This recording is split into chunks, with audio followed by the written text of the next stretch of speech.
Conservative hosts Jerry Kenney and Peter LaBarbera laid out their reasons for being anti-gay, and it's hilarious. I don't believe in gay people. I don't believe there is such a thing as a gay person. And I would like somebody somewhere with all of these great gay think tanks that they claim to have, prove to me scientifically with some evidence that there really is that what they call a gay gene or whatever. They can't. There isn't. It's a behavior.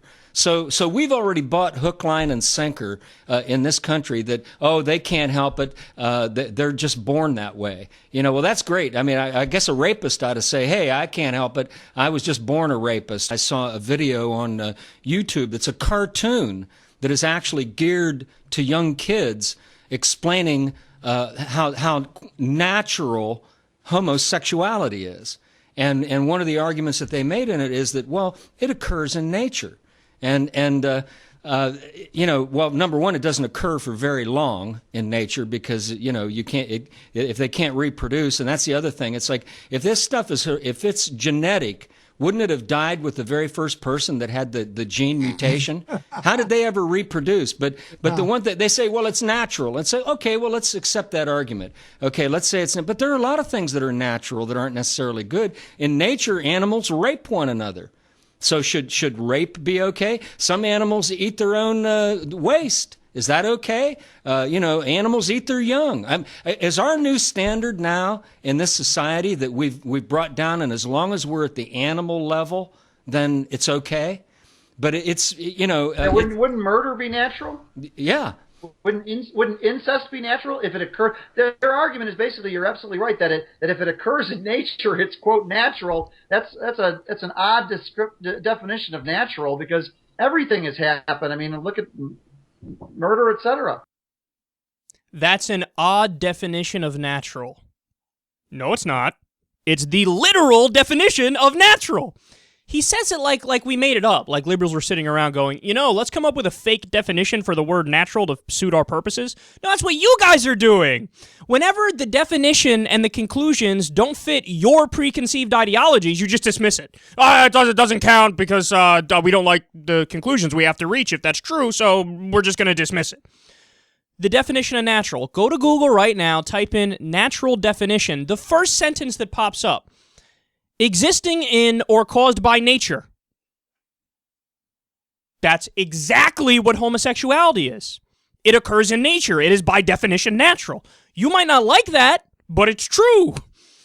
So let's just dismiss that out of hand because it's just them wanting to change the nature of reality to try to fit what their preconceived ideology is, which shows that they're weak, right? They're intellectually feeble, that they try to mesh the world into what they want it to be as opposed to talking about it as what it is. But look at some of the arguments they made there. At the beginning, the guy goes, I don't believe there's gay people. I don't believe they exist. Okay, you know what I take away from him saying that? This guy is at least bisexual. Because his point is, and I've heard somebody back in college made this argument too one time when there was a conversation going on about sexuality. One of the guys was like, either everybody's gay or nobody's gay. And everybody stopped and looked at him like, what? Either everybody's gay or nobody's gay. Because his point was, it's all about the actions. It's all about whether or not you act on the impulses. And the idea is, when this guy says, I don't believe there's gay people, what he's saying is, well, everybody has the impulse to fuck everything, right? And some people give in to that impulse and they're sinners, those are the gay people, and other people don't give in to that impulse and they marry somebody of the opposite sex and they just stay with the opposite sex. So the guy's admitting, without even realizing it, that he's letting you know, yes, I've had sexual thoughts involving men. Only somebody who is either bisexual or gay can utter a ridiculous phrase like, I don't believe there's gay people. So then he goes to, well, it's like rape. Gays are like rapists. Okay, you idiot.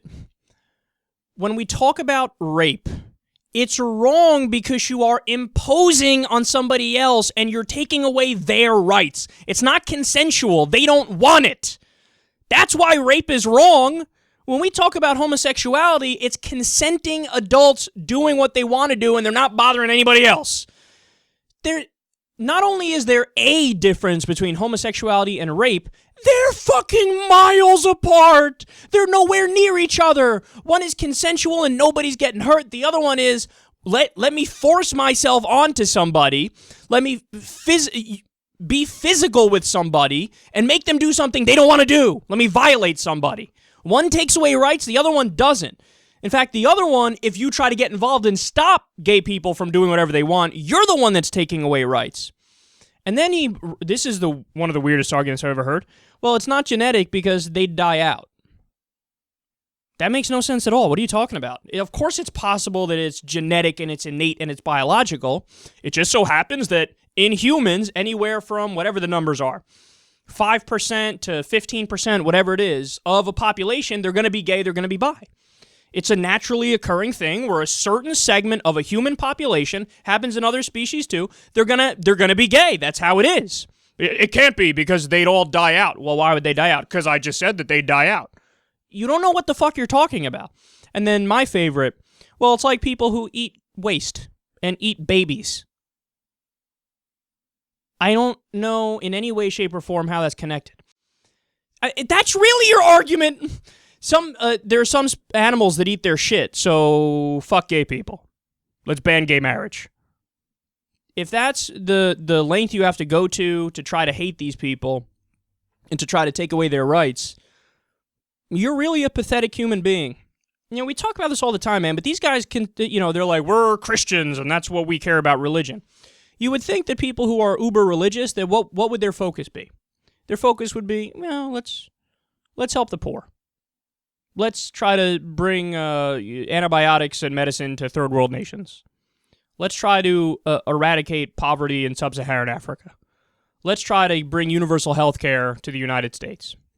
Let's try to stop unnecessary wars where civilians are dying. Let's prevent genocide. Let's try to preserve the climate so that our kids live an okay life. You'd think that this is what they'd focus on. Let's be in favor of immigration, because in the Bible, they're explicitly for immigration and treating the other kindly. But what do? Fuck all that. I found one passage in Leviticus which says, hate gay people, so I'm going to hate gay people. And I'll ignore the other shit in Leviticus, like, can't touch my wife or be in the same room as her when she's on her period, can't eat any fish, can't eat any shellfish, I should say, can't ever get a haircut and shave my face. I clearly have done that. I'll ignore all the other shit in Leviticus, which makes me a sinner just as bad as gay people supposedly are, and I'll only focus on hating gay people.